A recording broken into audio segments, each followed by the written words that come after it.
लोग मेरे को मैसेजेस कर रहे हैं कि आप इसकी ज्वेलरी क्यों नहीं बनाते, तो मैं आज इस प्लेटफॉर्म पे ये बताना चाहती हूँ कि पहले मुझे ये बताओ कि उसके पीछे क्या मेमोरी है आपकी। मैं पक्का बना दूंगी अगर आप मुझे ये बोलोगे कि आज आज if you are pooping for the last time today and you are not going to poop it forever now, I will make a jewellery for you. Seriously, उसके उसके बाद आपने कभी नहीं करना वो, तो मुझे दो, मैं बना दूंगी। मुझे लोग ट्रोल कर रहे हैं कि क्यों नहीं बनाते। भाई मेरे ब्रांड का नाम मैजिक ऑफ मेमोरीज है, मैं मेमोरीज के साथ ही मैजिक क्रिएट कर सकती हूँ। आप अपनी मेमोरी बताओ मुझे। स्वागत है आप सभी का हमारे YouTube चैनल पे। और आज हमारे साथ गेस्ट के तौर पे मौजूद है शार्क टैंक 2 से मैजिक ऑफ मेमोरीज की फाउंडर प्रीति। प्रीति, स्वागत है आपका हमारे YouTube चैनल पे। थैंक यू सो मच मुझे यहाँ पे बुलाने के लिए और मुझे इंटरव्यू करने के लिए, थैंक यू सो मच। तो सबसे पहला सवाल मेरा आपसे ये है कि अगर कोई भी व्यूअर है या कोई भी है जो कि शार्क टैंक की बिफोर एक्सपीरियंस को जानना चाहता है, जैसे आप फॉर्म फिल करते हो फिर वहां से लेके टेलीकास्ट तक का क्या सफर होता है, step by step as you are explaining किसी बच्चे को, वैसे आप हमें बताइए कि कैसे वो सफर होता है। स्टार्टिंग से अगर देखा जाए तो ये बहुत लंबी जर्नी है। मैंने फॉर्म भरा था मई में, 4 मई को फॉर्म भरा था। तो मेरा फॉर्म उस टाइम सिलेक्ट हुआ, जो कि सेकंड स्टेज पे मुझे लेके गया। सेकंड स्टेज में थोड़े क्रिटिकल क्वेश्चंस होते हैं आपके business related and everything. First वाले स्टेज में आपके बिजनेस के बारे में पूछते हैं, आपके बारे में पूछते हैं। सेकंड वाले स्टेज में जब वो आपको सिलेक्ट करते हैं उसके बाद वो पूछते हैं कि आपके बिजनेस नंबर्स के बारे में। तो उसके बाद वो प्रूफ्स भी मांगते हैं आपसे कि आप जो भी बोल रहे हो वो सच है या नहीं है। वो सब सेकंड राउंड में होता है। उसके बाद जो सेकंड राउंड में आप क्लियर करते हैं तो फिर ऑडिशंस होते हैं, जो कि फिजिकल ऑडिशंस के लिए वो आपको बुलाते हैं। तो वो थर्ड थर्ड राउंड में ऐसा होता है। तो फिजिकल ऑडिशंस में वो वहां पे एज अ शार्क दे, मतलब वहां पे रहते हैं लोग। और जैसे शार्क्स हमारे को स्क्रीन पे क्वेश्चन पूछते हैं, उनके भी सेम वैसे ही क्वेश्चनेयर्स होते हैं, और वो भी काफी लंबी पिच होती है और वो भी शूट होती है। तो उसके बाद उस स्टेज के बाद वो नेक्स्ट जो राउंड होता है, अगर आप उसमें क्लियर हो जाते हैं तो वो फिर स्टूडियो राउंड होता है, जो कि एक्चुअल शार्क्स के सामने होता है। और उसके जब एक्चुअल शार्क्स के बाद जब शूट हो जाती है सारी चीजें, और उसके बाद भी आप अभी कंफर्म नहीं होता है कि आप टीवी पे आओगे, तो वहां पर आने के बाद भी काफी सारी पिचेस ऐसी होती हैं जो टीवी पे नहीं दिखती है लेकिन शूट होती है। तो ये लास्ट में ही पता चलता है। मतलब मुझे तो 1 वीक पहले ही पता चलता था कि मेरा टेलीकास्ट होने वाला है, नहीं तो मुझे कुछ भी नहीं पता था। ओके, तो मई से I guess 4 months there and 8 months का ये लंबा सफर होता है आफ्टर फॉर्म फिलिंग फिर शूट तक। 8 महीने आप अंडर हम्म। ग्रिल होते हो, आपको पता नहीं होता क्या चीजें होंगी क्या चीजें नहीं होंगी। तो सबसे डिफिकल्ट स्टेज आपके लिए इन चारों में से कौन सा था? सबसे डिफिकल्ट स्टेज मैं मुझे लगता है कि जहां पर हमारे को अपने बिजनेस नंबर्स के बारे में सारी चीजें जानकारी देनी होती है, मेरे लिए वो था कि क्योंकि मैं बिजनेस, मेरा बैकग्राउंड नहीं है, मैं मेडिकल बैकग्राउंड से हूँ। मैंने शार्क टैंक में भी बताया था कि मैं ऑप्टोमेट्रिस्ट हूँ। और मेरा मतलब मैं बिल्कुल ही अपनी लाइन चेंज करके आई थी। तो मुझे मेरे लिए सबसे ज्यादा मुश्किल वही हुआ था कि मैं बिजनेस के नंबर्स के बारे में मैंने आप नॉलेज गेन करी, क्योंकि मैंने बिजनेस के बारे में नहीं पढ़ा था। तो मुझे कुछ भी आइडिया नहीं होता था कि ये सब क्या होता है, तो मेरे लिए वो मुश्किल ज्यादा था। बट अगर आप लोग बिजनेस ऑलरेडी किसी बिजनेस में हो तो वो आपके लिए इजी ही होगा। ज्यादातर लोगों को स्टूडियो राउंड में ज्यादा मुश्किल होता है जब आप मुंबई पहुंचते हो, कि थोड़ा सा एक कैमरा फेस करना, जब 52 कैमराज आपको फेस कर रहे होते हैं, तो वहां पे सबसे ज्यादा मुझे लगता है कि मुश्किल होती है। ओके, तो आपके लिए आपका फर्स्ट कैमरा एक्सपीरियंस कैसा था? क्योंकि अभी तो मैं नहीं पूछ सकती, आपने ऑलरेडी इतने कैमरास फेस कर लिए। तो first camera experience, I mean, nervousness थी या फिर खुशी थी कि टीवी पे आएंगे? क्या था वो रिएक्शन आपके लिए? जैसे कि मैंने आपको बताया कि वो लोग हमारे को पहले ही हमारा माइंडसेट ऐसा रखते हैं कि अभी पता नहीं है कि आप टीवी पे आओगे, आपने यहाँ तक लिया, ये फाइनलिस्ट है लेकिन फाइनल्स नहीं है। तो वो एक बैक ऑफ द माइंड रहता है कि पता नहीं हम शायद टीवी पे आएंगे या नहीं आएंगे। बट हाँ, जब मैं स्टेज पे गई थी तो एक डिफरेंट लेवल ऑफ, पहले तो बहुत नर्वस थी। जब म्यूजिक स्टार्ट हुआ था तो मैं बहुत नर्वस थी। बट जब मैं स्टेज पे गई तो शार्क्स वर रियली, मतलब उन्होंने मुझे काफी कंफर्टेबल किया, क्योंकि आप लोगों ने सिर्फ 50 मिनट्स की पिच देखी है, बट वो उससे कहीं ज्यादा थी। तो ओके, तो एक पिच मुझे का एवरेज ड्यूरेशन फॉर शूट कितना होता है? 1 घंटे के आसपास। ओके, तो हम जो 15 मिनट्स की फुटेज देखते हैं वो बेसिकली 1 घंटे का पिच होता है। हाँ, वो 1 घंटे का पिच होता है। ओके। और वो ऐसा लगता है कि जैसे कि आप एक ड्राइंग रूम में एक कन्वर्सेशन कर रहे हो आप अपने गेस्ट के साथ। तो वो फील नहीं होता है वहां पे। तो मैं काफी कॉन्फिडेंट थी, मुझे पता था कि ये मेरा आखिरी मौका है करने के लिए। अगर मैंने यहाँ पे करा तो ही आगे जा सकती हूँ। तो मुझे ये पता था कि आप अपने आप किस तरीके से प्रेजेंट करते हो दुनिया के सामने, वो बहुत मैटर करता है आपके बिजनेस से भी ज्यादा। तो इसलिए मेरे को उस चीज का कॉन्फिडेंस था। और पता नहीं, शायद भगवान की तरफ से था या जो भी था, बट वहां पे आके एक अलग ही टाइप का कॉन्फिडेंस आ गया था मेरे अंदर। और मैंने जो भी मेरे को समझ आया मैंने वो करा। ओके, तो जब आपने पिच देखी और हमने जो देखा है, मैं उस बेसिस पे बोलूंगी कि आपके एंट्रेंस से पहले अनुपम जानते थे इस चीज के बारे में, शायद उन्होंने इंस्टाग्राम पे देखा हो या जो भी चीज है। मेरी सिस्टर ने भी बोला कि शी उसने देखा था ये चीज इंस्टाग्राम पे। तो यूज द वर्ड ये बहुत क्रिंजी है, आप बाद में देखना इस चीज को। तो हम्म। और अमन वॉज नॉट इंटरेस्टेड, वो प्रोडक्ट देखना भी नहीं चाह रहे थे, उन्होंने टच भी नहीं किया जैसा हमने देखा। तो हाँ। स्टार्टिंग ऑफ द पिच कैसा था आपके लिए? मतलब जो वियर्ड फेसेस हमने देखे, हाँ। आपने बोला कि उन्होंने काफी कंफर्टेबल फील कराया आपको, बट हमने जो देखा वो था कि भैया उन्होंने काफी वियर्ड फेसेस बनाए, इस टाइप के कमेंट्स आ रहे हैं, आपका प्रोडक्ट भी नहीं देखना चाह रहे। तो वो आपके लिए कैसा था? आई मीन वो आपने कैसे हैंडल किया? एक्चुअली क्या है कि मैं एक ऐसा काम करती हूँ जो कि बहुत ही यूनिक और एक नया है। लोगों को कॉन्सेप्ट वो इतनी जल्दी एक्सेप्ट नहीं हो पाता है। तो ठीक है, शार्क्स को थोड़ा सा डिस्गस्टिंग लगा क्योंकि मे बी उन लोगों के लिए ये नया कॉन्सेप्ट था।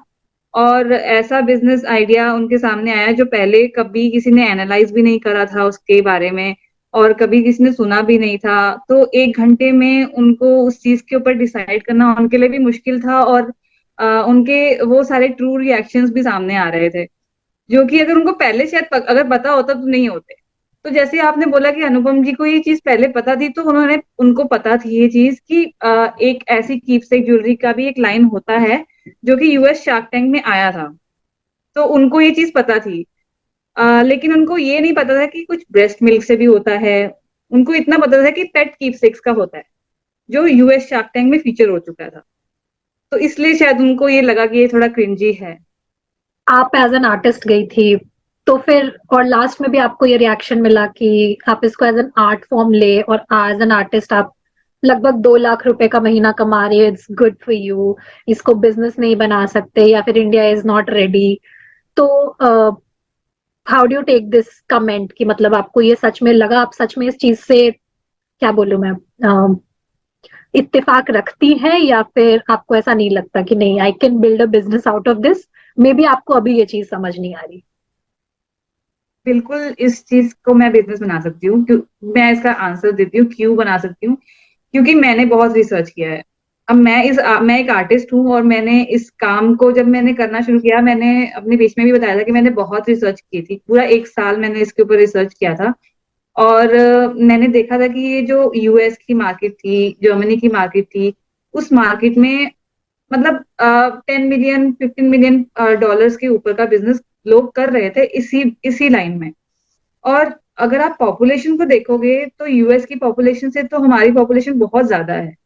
अगर ये चीज वहां पे इतना एक्सेल कर सकती है तो इंडिया में क्यों नहीं कर सकती। सिर्फ इसको नॉर्मल करने की जरूरत है।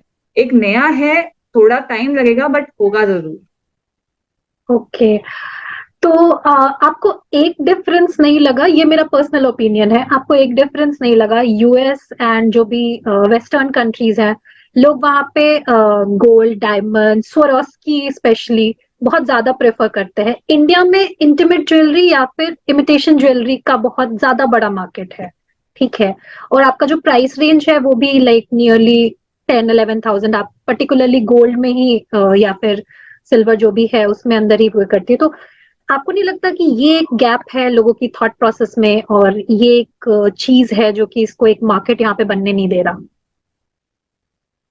देखो, गोल्ड की ज्वेलरी अगर आप पहनने जाओगे तो वो एक कम जो मिडिल क्लास लोग हैं वो भी गोल्ड खरीदते हैं, जो अपर मिडिल क्लास है वो भी खरीदते हैं, और जो बहुत ज्यादा मतलब नीचे की क्लास है वो भी गोल्ड खरीदते हैं। तो मैंने इसको गोल्ड और सिल्वर में इसलिए सीमित किया क्योंकि मेरे हिसाब से ये जो चीजें हैं, ब्रेस्ट मिल्क है या अम्बिलिकल कॉर्ड है, ये बहुत प्रीशियस चीजें होती हैं, जो कि लाइफ में एक once in lifetime experience है। आपका बेबी एक बार होगा तो उसका अम्बिलिकल कॉर्ड एक ही बार ही आएगा, या ब्रेस्ट मिल्क भी कुछ टाइम के लिए ही आएगा एक याद के तौर पे। और एक वो उसके साथ एक नरिशिंग वाला पॉइंट भी जुड़ता है, सस्टेनेबिलिटी ऑफ लाइफ भी जुड़ता है। तो वो एक इमोशन वैल्यू जो है वो बहुत प्रीशियस है। तो मुझे ऐसा लगा कि एक प्रीशियस मेटल में ही एक प्रीशियस चीज को मैं डालूं, क्योंकि मुझे ऐसा लगता है कि माइंडसेट क्या होता है लोगों का, अगर आप एक आर्टिफिशियल ज्वेलरी की बात करोगे ना तो वो माइंडसेट में देगा अरे ये तो आर्टिफिशियल ही है। अगर मैं उसमें आर्टिफिशियल चीज में कोई प्रीशियस चीज डाल के भी दूंगी ना तब भी लोगों का माइंडसेट यही रहेगा कि अरे ये तो आर्टिफिशियल है। तो बट वो कॉस्ट, एक इंडिया में जो कॉस्ट है, क्योंकि एक एवरेज इंसान लाइक मिडिल क्लास ही सिर्फ एक पेंडेंट के लिए लाइक 11,000 या 10,000 रुपीज नहीं पे करना चाहता। You know how people think, भले वो एज एन इन्वेस्टमेंट या फिर शादी के टाइम पे ज्वेलरीज खरीद ले, या वो डिफरेंट सिनेरियो होता है। इस इमोशन को कैप्चर करने के लिए इतने पैसे एक नॉर्मल आम आदमी नहीं देना चाहता, ये फैक्ट है। तो क्या आपने सोचा इस डायरेक्शन में कि क्या इस चीज को ऐसे आर्टिफिशियली लेके आ सकते हैं, या कुछ ऐसा आपके अंदर थॉट प्रोसेस आया, या स्टिक करना है कि नहीं मुझे गोल्ड एंड सिल्वर में ही काम करना नहीं, ऐसा नहीं है। मैंने सोचा है इस बारे में, मेरी टीम ने भी बात करी है कि हम एक लोअर कैटेगरी की एक रेंज भी निकाले, जिसमें मैं मेरा मानना ये है कि मैं सिर्फ अपने बेस्ट सेलर्स को ही रखूं, उसमें कोई मैं कस्टमाइजेशन का ऑप्शन ना दूं, और उसके प्राइजेस जो हैं वो काफी कम होंगे। और 11,000 किसी भी चीज का प्राइस पर्टिकुलर नहीं है, ये एक एवरेज है। एवरेज भी आप अगर सिल्वर और गोल्ड को देखोगे, अगर सिल्वर की एक एक एक पेंडेंट सिल्वर का अगर 3,000 का है तो वही पेंडेंट गोल्ड में 30,000 का होगा। तो उस दोनों की जो एवरेज वैल्यू है वो बीच में कहीं ज्यादा ही होगी, बट सिल्वर की इतनी ज्यादा नहीं होती है। तो इसलिए मैंने ये सोचा है कि एक ऐसी रेंज मैं निकालूं जो कि आम लोग भी पहन सकें या इस्तेमाल कर सकें, जिसको बनवाने का मन है और वो अफोर्ड नहीं कर सकते हैं, उनके लिए मैं एक रेंज जरूर निकालूंगी। और मैं ऑलरेडी ये सोच चुकी हूँ। पहले मैं सोचती नहीं थी, पहले मैंने स्टिक करके रखा था कि मैं ये एक क्योंकि हर चीज हर किसी के लिए नहीं होती है, तो मैं इसको इसी कैटेगरी में रखूंगी। लेकिन अब जब मुझे काफी लोगों का डिमांड भी आ रहा है कि आप इसका, अगर आपके पास कम रेंज का कुछ है जो यहाँ पे निकालिए, तो मैं सोचती हूँ कि मैं एक एक नई रेंज निकालूं जो कि कम, जो अफोर्ड कर नहीं सकते हैं उनके लिए मैं कर सकूं। ओके। तो शार्क टैंक पे आपके लिए जाना वाज दैट जस्ट मार्केटिंग, या आपको सच में इन्वेस्टमेंट की जरूरत थी? क्योंकि बहुत सारे लोग या बहुत सारे पिक्चर्स, हमें ऐसा फील होता है सिर्फ मार्केटिंग के लिए वहां जाते हैं कि लोग हमें जानेंगे, लोग हमें पहचानेंगे। तो आपका थॉट प्रोसेस क्या था कि आपको सच में नीड थी इन्वेस्टमेंट की, या सिर्फ एक मार्केटिंग स्ट्रेटेजी के अंदर था? देखो, अगर आप ये क्वेश्चन किसी से भी पूछोगे तो एक पब्लिक प्लेटफॉर्म पे आना, सबको पता है कि मैं हम वहाँ पे क्या पैसा, तो अगर आप देखा जाए तो इन्वेस्टमेंट के लिए आप कहीं पर भी जा सकते हैं। बहुत सारे इन्वेस्टर्स बैठे हैं जहाँ पे आप जाके पिच कर सकते हो। वो नेशनल टीवी पे आके ही पिच क्यों कर रहे हैं? ऑब्वियसली फेम और पब्लिसिटी सबको चाहिए, नॉट ओनली मी, चाहे वो कोई भी हो। लेकिन हाँ, मुझे इन्वेस्टमेंट की जरूरत थी क्योंकि मुझे अपनी टीम बिल्डअप करनी थी। मुझे लगा था कि मैं इसको एक्सपेंड कर सकती हूँ, मेरे पास आइडियाज थे। मेरे मेरे को B2B में भी जाना था, और इन सब को बढ़ाने के लिए मुझे फंडिंग की जरूरत थी। लेकिन मैं दोनों चीजों को लेके चल रही थी, हो सकता है मुझे फंडिंग मिलेगी, हो सकता है फंडिंग ना मिले। तो मैं दोनों प्रोसीजर्स के लिए रेडी थी, अगर मिल जाएगी तो आई एम हैप्पी, और अगर नहीं मिलेगी तो आई एम हैप्पी। ऐसा वाला मेरा थॉट था जब मैं वहां पे गई हूँ। लेकिन हाँ, अगर आप ये बोलोगे कि सबको पब्लिसिटी के लिए कुछ आता है, तो ऑब्वियसली ये सबको ही चाहिए। कौन किसको बोलोगे आप वहां गए हो और आपको पब्लिसिटी नहीं चाहिए? सबको पब्लिसिटी चाहिए होती है, तो वो चीज तो रहेगी ही रहेगी। ओके। तो थोड़ा सा बिजनेस के बारे में बात कर लेते हैं आपके, कि इतने सारे फॉलोअर्स होने के बावजूद, और ये एक बहुत इमोशनल चीज है जो आज के डेट में लोगों को कस्टमाइजेशन, पर्सनलाइजेशन चीजें पसंद है, प्लस ये इमोशनल फैक्टर भी जुड़ता है। तो भी सिर्फ 500 ऑर्डर्स राइट नाउ अभी तक, ये क्यों हुआ? आई I मीन 3 साल है। हाँ, हाँ, 19 से आप इसका मेरे 22 पास तक कर रहे हो। हाँ। हाँ, इसका सबसे पहले तो टू मतलब मैंने जब अपना 19 में स्टार्ट किया था, इट वाज इन अगस्त, तो ऑलरेडी मतलब 4 महीने ही रहते थे साल खत्म होने के लिए। उसके बाद तो कोविड ही आ गया था। तो वो उस दौरान में मेरा काफी ड्रॉप, मतलब स्टार्टिंग में मेरा स्टार्ट होना शुरू हुआ, देन ड्रॉप हुआ। और दूसरी चीज मैं ये कहूंगी कि मैंने कोई भी मार्केटिंग नहीं करी थी 4 सालों में। मतलब अगर आप मेरा कस्टमर एक्विजिशन भी देखोगे ना, मेरा जीरो ही रहा है। तो मेरे 500 ऑर्डर्स होने का मतलब सिर्फ इतना ही था क्योंकि मैंने अपनी रीच ही नहीं दी थी। हाँ, इंस्टाग्राम फॉलोअर्स थे मेरे, वो इसलिए थे क्योंकि मैंने कंटेंट क्रिएट किया था। और अगर मैं आपको ढंग से बताऊं, बहुत डीपली बताऊं, तो मेरे ये 60,000 फॉलोअर्स लास्ट ईयर ही हुए थे। लास्ट ईयर में इसलिए हुए थे क्योंकि मैंने कंटेंट क्रिएट करना शुरू किया था।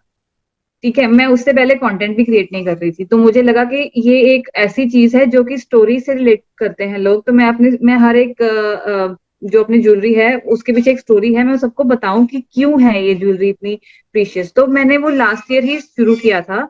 और मेरे फॉलोअर्स 3,000 से 50,000 विद इन 3 मंथ्स हो गए थे। तो ये सारा चीज जो हुआ था वो 2022 में हुआ था। तो ये, और मेरे ऑर्डर नंबर भी उसी टाइम उसी दौरान में बढ़े थे। तो कहने को तो मैंने 2019 में स्टार्ट किया, बट एक्चुअली में अगर मैं देखा जाए तो मैंने जब अपने आप को थोड़ा सा पुश किया आउट ऑफ कंफर्ट जोन जाके कि कंटेंट क्रिएट करूंगी, तो वो सब मैंने 22 में ही करा था स्टार्ट। इसलिए मेरा ये था, अगर मैं ये चीज पहले करती, या मैं मार्केटिंग स्ट्रेटेजी या मैं मार्केटिंग एजेंट्स के पास या फिर सोशल मीडिया मार्केटिंग वाले लोगों के हेल्प लेती, तो हो सकता है कि मैं 1 लाख फॉलोअर्स से ऊपर होती और मेरे शायद 2,000 ऑर्डर से ऊपर जा चुकी होती। लेकिन अभी तक मैंने मार्केटिंग नहीं करी थी, तो इसीलिए ये रीजन था। ओके। ओके, तो जब आपको डील नहीं मिली, तो मतलब ऑफर भी नहीं मिला, डील तो खैर, तो आप बहुत अपसेट हुई, या फिर आपको पिच के स्टार्टिंग से उनके एक्सप्रेशन से ये चीज फील में आ गया था कि नहीं, ये नहीं होने वाला आज, this is not going to work out, आज ये आपका दिन नहीं है? आ, जब पिच स्टार्ट हुई थी तो बहुत ज्यादा इंटरेस्टेड थे शार्क्स उस टाइम। बहुत सारे क्वेश्चंस थे, आप लोगों ने तो थोड़ा सा ही देखा। तो उन्होंने काफी सारे क्वेश्चंस पुट किए थे। मतलब जब वो क्वेश्चंस पुट कर रहे थे तो सारे एक दूसरे को काट भी रहे थे कि अरे मैं पूछता हूँ टाइप ऐसे। तो मुझे ऐसा लगा था कि उनको इंटरेस्ट लगा, शायद उनको एजुकेशन मिली है एक नए कॉन्सेप्ट को लेकर। लेकिन क्योंकि मैंने जैसे बोला कि उन्होंने इस बिजनेस को कभी एनालाइज नहीं करा, इसके स्टैटिस्टिक्स के बारे में कुछ नहीं पता उनको, ये कैसे ग्रो करता है या दूसरी कंट्रीज में कैसे ग्रो हुआ है, उस चीज को जाने बिना एक नए बिजनेस में इन्वेस्ट करना शार्क्स के लिए मुश्किल था 1 घंटे में डिसाइड करना। तो ये मैं कहना चाहूंगी कि वो उस पोजीशन में उनके लिए भी मुश्किल था कि यार एक नया कॉन्सेप्ट आया है और हमें पता भी नहीं है कि इसकी मार्केट है भी या नहीं, और हमें ये भी नहीं पता कि दूसरी कंट्री में कितना ग्रो किया है और कैसे ग्रो किया है और कितना डॉलर्स का काम किया है। और उसको जाने बिना 1 घंटे में डिसाइड नहीं कर सकते थे वो। तो मुझे इतना तो पता था कि वो मुश्किल होने वाला है उनके लिए। ओके, तो बेसिकली आपके अकॉर्डिंग लैक ऑफ नॉलेज की वजह से आपको डील या फिर ऑफर्स नहीं मिले हाँ, वहां। तो एटलीस्ट उनको अब पता चल चुका है इसके बारे में। बस मुझे अब तो इतनी बहुत खुशी सारे है। लोगों को पता चल चुका है, जो भी व्यूअर्स है शार्क टैंक को देखते हैं। तो हाँ, ओके, तो प्रीति, जो भी ट्रोल्स आते हैं आपके लिए, या फिर जो भी लोग आपको पसंद नहीं करते हैं, नेगेटिव कमेंट्स देते हैं, आप उनको किस तरीके से हैंडल करती हैं, या उनको किस तरीके से देखती हैं? जैसे आपने कहा कि मैक्सिमम लोगों ने आपको ट्रोल ही किया है, तो क्या ये एक नजरिया नहीं हो सकता कि इतने सारे लोग गलत कैसे बोल सकते हैं? आई मीन, होता है ना, कुछ लोग फिर भी सपोर्ट मैक्सिमम करते मैक्सिमम नहीं कहूंगी मैं, मतलब मिक्स्ड रिएक्शन से हैं। मुझे ओके। बहुत सारे लोगों के मैसेजेस आए हैं कि उनको आइडिया अच्छा लगा। और बहुत सारे लोगों को मैसेजेस मैसेजेस जिन्होंने करे उन्होंने सबने अच्छे कमेंट्स किए, और मेरे पास कम से कम 1,000 से ऊपर मैसेजेस थे जो कि मुझे ये कह रहे थे कि उनको अच्छा नहीं लगा रिएक्शन शार्क्स का, या आपका कॉन्सेप्ट अच्छा था, उनको समझ में नहीं क्यों नहीं आया। और अगर आप न्यूज में भी, अगर आप गूगल पे भी देखोगे तो काफी सारे न्यूज में भी यही छपा है कि जो नेटिजन्स है they are not happy with the reactions. तो ऑब्वियसली मतलब मुझे ये जो अगर कोई गलत कमेंट करता है तो अच्छा नहीं लगता है, बट मैंने एक चीज सीख ली है इसके बाद कि इग्नोर करने के लिए। क्योंकि ये चीज बाद में जब होएगी तो सब लोग आएंगे, और जो आज शायद मना भी कर रहे हैं, मुझे नेगेटिव बोल रहे हैं, हो सकता है कल को उनकी शादी हो तो उनकी वाइफ कहे कि मुझे कीर्तिक ज्योति बनवानी है। तो एक और सवाल जो है वो ये कि जो भी चीजें हैं जो आप मैजिक ऑफ मेमोरीज क्रिएट करती हैं वो कहीं ना कहीं स्टिकिंग टू मदर्स है, एक स्पेसिफिक जेनर है मदर्स का। For normal girls, normal boys या मेन, उस कैटेगरी के अंदर ज्यादा ऑप्शंस नहीं है हमारे लिए एक्सप्लोर करने के लिए। तो इन फ्यूचर क्या आप चाहती है कि ये चीजें आए? बिकॉज आपसे एक सवाल पूछा भी गया था कि क्या आप इसको स्पर्म को डालेंगी, तो your reaction was also captured बाद में कि she was like no no मैं नहीं कर सकती, इस टाइप से कुछ। तो क्या ये सिर्फ स्पेसिफिक है टुवर्ड्स मदर्स या फिर मैरिड गर्ल्स, क्योंकि शादी या ये सारी चीजों के लिए है? नॉर्मल लोगों के लिए कुछ है आपके दिमाग में, या कुछ इस तरीके का है बायसनेस आपके लिए? बायस नहीं कहूंगी, मैं ये कहूंगी कि मेरा ब्रांड का नाम है मैजिक ऑफ मेमोरीज। तो हाँ। मैं एक मेमोरीज के साथ ही मैजिक क्रिएट करती हूँ। अगर आपकी किसी भी चीज के साथ कोई मेमोरी जुड़ी हुई है तो उसके साथ मैं ज्वेलरी बनाऊंगी, चाहे आप एक गर्ल हो चाहे बॉय हो। मेरे पास बहुत सारे ऑर्डर्स ऐसे आते हैं। जो अभी रिसेंटली एक गर्ल थी, उसने मेरे से 2 ब्रेसलेट्स बनवाए थे, और वो उसके फादर के लास्ट हेयर थे, तो ही वॉज एक्सपायर्ड। तो हम्म। उसके पास उसकी कॉम में उनके फादर के हेयर थे। तो अब वो एक गर्ल है, she is not married, but उसके पास एक मेमोरी है और वो उसको स्टोर करना चाहती है। तो एक ग्रीफ से निकलने के लिए बहुत इजी हुआ। She was very happy. उसको वो रोज पहनती है, अपने फादर को अपने पास पास उसको महसूस करती है कि मेरे फादर मेरे साथ हैं। उसमें मैंने उनकी फोटो भी लगाई थी। और ये एक कैटेगरी है जिसमें मैं ग्रीफ के साथ डील करती हूँ, ताकि एक कंफर्ट और एक वार्मथ लोगों के पास आ सके। It's not about mother's, it's a memories. अब मैं ज्यादा बड़ी कैटेगरी उसमें इसलिए है क्योंकि मदर्स के पास एक ऐसी चीज होती है जो कि बहुत ही लिमिटेड पीरियड ऑफ टाइम के लिए उनके पास आती है, जो जो कि उसके बच्चे के साथ उसको बॉन्ड करके चलती है, जो कि ब्रेस्ट मिल्क है। तो इसलिए मैं उसको यूज करती हूँ। अब आप जो एक सीमेन या फिर एक फीटल एक्सट्रैक्ट जो एक्सक्रीटा है उसके बारे में आप बात करोगे, तो वो तो आपको रोज ही आएगा ना, उसकी मेमोरी कहाँ है?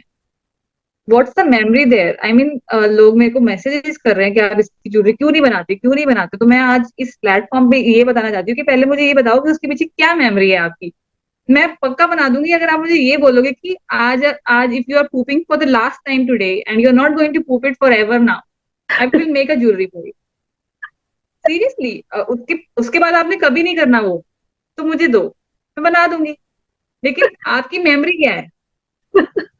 मुझे लोग ट्रोल कर रहे हैं कि क्यों नहीं बनाते। भाई, मेरे ब्रांड का नाम मैजिक ऑफ मेमोरीज है। मैं मेमोरीज के साथ ही मैजिक क्रिएट कर सकती हूँ। आप अपनी मेमोरी बताओ मुझे, क्या है उसके पीछे इमोशनल वैल्यू। आप अगर मैं आपसे पूछूं, आप बताओ मुझे कि इसके पीछे एक इमोशनल वैल्यू क्या हो सकती है। लेकिन मुझे आई समझ में डोंट क्यों नहीं, मुझे समझ नहीं आ रहा है। इसलिए डिस्क्रिमिनेशन है क्योंकि मैं मैजिक ऑफ मेमोरीज हूँ। नो। ओके। तो फिलहाल जो ज्वेलरी बनती है वो सिंगल हैंडेडली आप एक्ट करती है, उसको आप बनाती है, तो या फिर और भी लोग हैं जो आपको हेल्प करते हैं इस चीज में? हमारी छोटी सी एक टीम है, मेरे पास कारीगर्स हैं जो कि मेटल पार्ट्स बनाते हैं। और मेरे पास अपनी एक छोटी टीम है जिसके साथ मैं मिलके ज्वेलरीज बनाती हूँ। हम लॉजिस्टिक्स भी देखते हैं, हम डिजाइनिंग भी देखते हैं। हम अभी तक सब कुछ अपने हाथ सब सिंगल हैंडली ही कर रहे हैं। ऑर्डर्स का डिस्पैचिंग, जो हमारे पास डीएनए आता है उसको लैब में लेबल करके रखना, ये सारी चीजें के लिए मेरे पास छोटी सी टीम है अभी फिलहाल, जो कि मैं बढ़ाने वाली हूँ। क्योंकि मेरे पास बहुत सारी रिक्वेस्ट हैं ऑब्वियसली आफ्टर शार्क टैंक।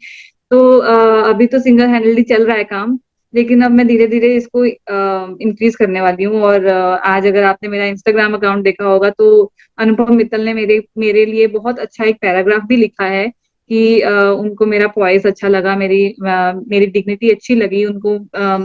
मेरा प्रेजेंट करने का तरीका बहुत अच्छा लगा, and he also wrote me prove us wrong. तो मैं I am on the way to prove them wrong now. Okay. ये बहुत इंटरेस्टिंग होने वाला है। इन केस इस year you get a good business और नेक्स्ट ईयर आपको फिर से मौका मिले शार्क टैंक पे जाने का, तो चलो लाइक अज्यूम कर लेते हैं, तब आप क्या पिच करोगे शार्क से? आई मीन किस तरीके से आपका प्रेजेंटेशन होगा उनके लिए?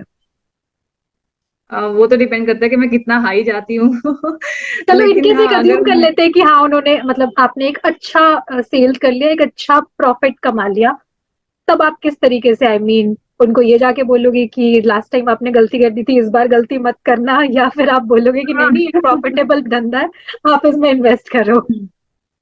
देखो, प्रॉफिटेबल तो होगा, वो तो मैं गारंटी देती हूँ, क्योंकि मैंने देखा है दूसरी कंट्रीज में। और दूसरी बात, आप रिएक्शंस की बात करोगे तो ये फर्स्ट रिएक्शन फर्स्ट टाइम ही आता है, तो वो वाला रिएक्शन उतना सीवियर या उतना ज्यादा एक्सट्रीम केस में नहीं होगा। अगर मैं नेक्स्ट टाइम जाऊंगी, और मुझे लगता है कि सारे शार्क्स ऑन बोर्ड भी आ सकते हैं, कुछ ना कोई मेरे को फंडिंग भी दे आई सकते वांट हैं, और पिच पिच ठीक कि है। Preeti mango is going to some like 2023 चल रहा है, 2024 के शार्क टैंक में जा रही है and she is pitching that she has made a good business last year, तो अब वो कैसे पिच करेंगी शार्क्स को? मैं ये बहुत ही मुश्किल सवाल है मेरे लिए।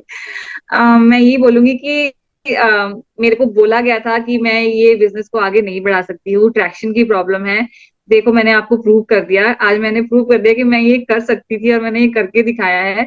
और अब बताओ कि कौन मुझे फंडिंग देने वाला है।